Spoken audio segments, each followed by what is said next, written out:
যদি লাইফে কখনো তোমাকে কেউ ঠকায়, তোমাকে কেউ চিটারি করে, বাটপারি করে, আমি তোমাকে তিনটা অ্যাডভাইস দিব। যদি মনে রাখতে পারো, জীবনে কারো ঠকানো মনে হবে না ইনশাআল্লাহ।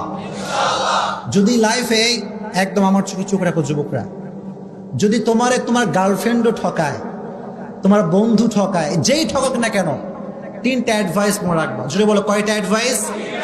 নাম্বার 1, কেউ যদি তোমারে কখনো ঠকায়, তুমি আগেই বিশ্বাস করবে আমি ঠকি না, আমি জিতে গেছি আলহামদুলিল্লাহ।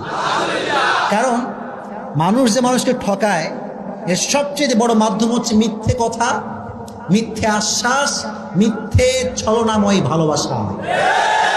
ছাকা খাইয়া যুবক বেকা হয়ে যায়, হ্যাঁ, দিন যৌবন কিচ্ছু আর ভালো লাগে না।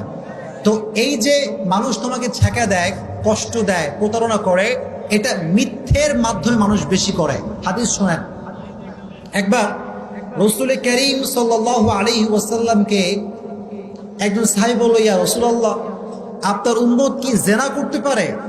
রাসূল বললেন যে হ্যাঁ, মিস্টেকলি করে ফেলতে পারে, এই গুনাহটা হয়ে যেতে পারে।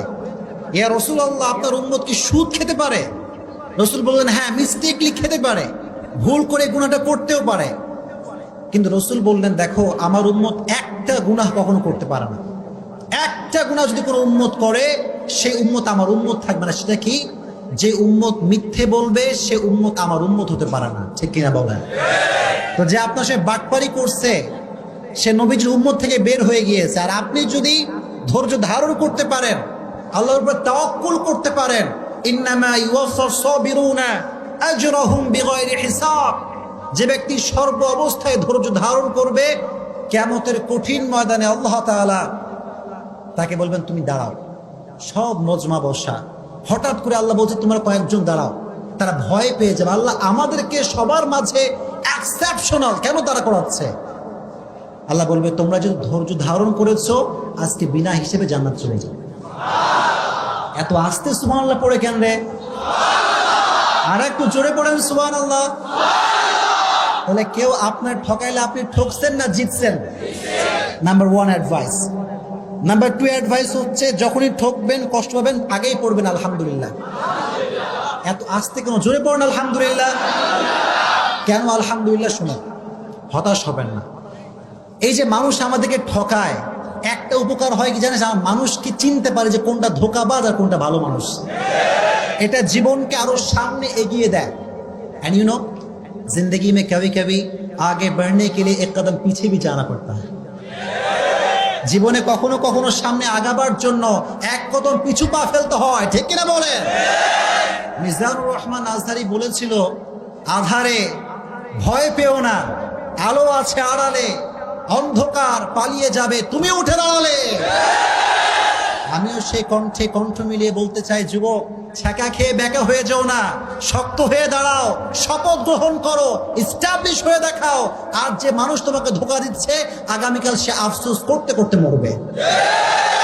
এই জন্য যখন কেউ চিট করবে, পড়বা আলহামদুলিল্লাহ, পারা যাবে ইনশাআল্লাহ। এন্ড লাস্ট অ্যাডভাইস, এটা বলে আমি আলোচনায় ফিরে যাব ইনশাআল্লাহ। যদি কখনো তোমাকে কেউ ঠকায়, মনে রাখবা যে মানুষকে ঠকায়, সে তার লাইফে সুখ খুঁজে পায় না। ঠিক না? অনেকে বলে, হুজুর, যে ঠকায় সে খুব ভালো থাকে, হুজুর বিন্দাস ঘুরে বেড়াচ্ছে, কোনো টেনশন নাই। আরে ভাই, he hasn't peace of mind, he hasn't peace of heart। মানুষকে যখন মানুষ কষ্ট দেয়, আল্লাহ তার মানুষের মনের যে প্রশান্তিটা কেড়ে ফেলে। এই জন্য যে আপনাকে কষ্ট দিচ্ছে, সে আসলে জিতে নাই, সে হেরে গেছে। জিতছে না হারছে? এই জন্য সবসময় যত দুঃখ আসুক, যত কষ্ট আসুক, সবসময় পড়বেন আলহামদুলিল্লাহ। এই কুমিল্লা মানুষের মরা কেন তুমি বুঝলাম না? পড়েন না আলহামদুলিল্লাহ। ওয়ালা সাউফা ইউতিকা রাব্বুকা ফাতারদা।